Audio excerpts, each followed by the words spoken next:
Hey everyone, and welcome to a short video where I'm going to show you an overview of the OneLaunch settings. So first, I'm going to show you how to get to the settings. So we'll go to the OneLaunch Doc, and then we'll click the three-dot icon. This will pop up a window, and then you'll want to click Settings.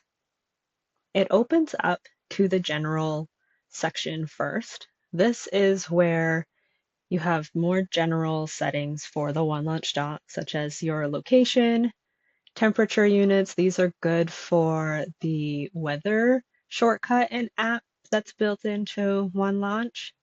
You have your time zone. You can have popular sites on your dashboard app or not. You can also customize your search bar alignment.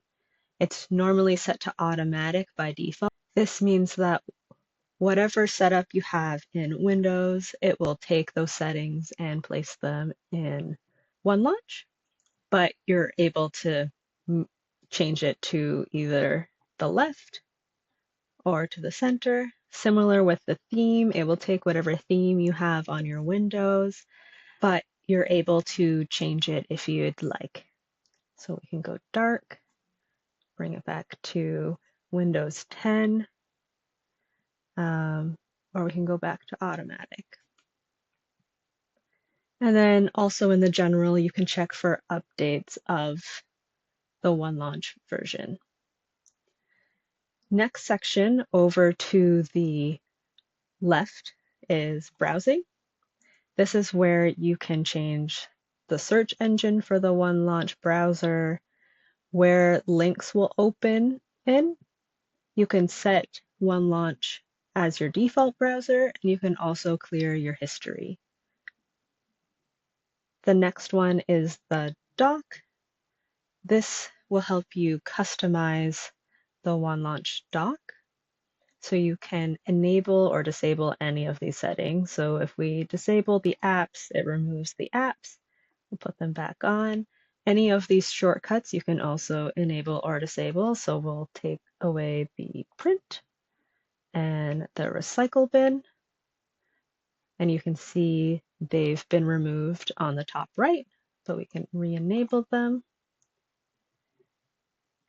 And then you can also set the clipboard shortcut. So if you click on it, you can enter, let's do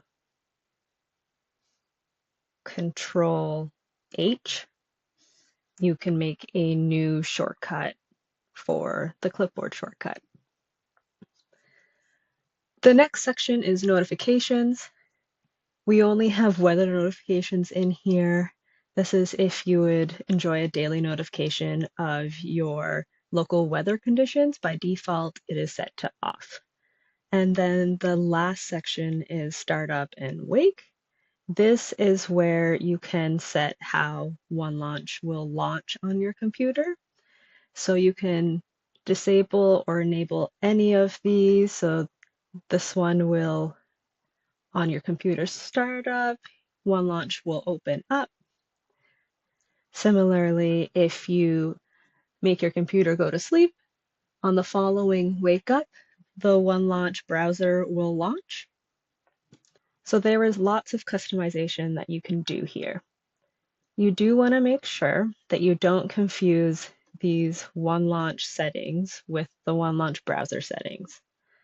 The OneLaunch browser settings are if you go into the OneLaunch browser, click the three dots within the browser window, select Settings, and it will bring you to the settings page where all of these sections relate specifically to the browser and not to the OneLaunch doc. These are all very similar to what you would find on other browsers such as Chrome or Edge. And that's it. I hope you learned a few things. If you have any questions, please reach out to our support team at support@onelaunch.com. Thank you for watching.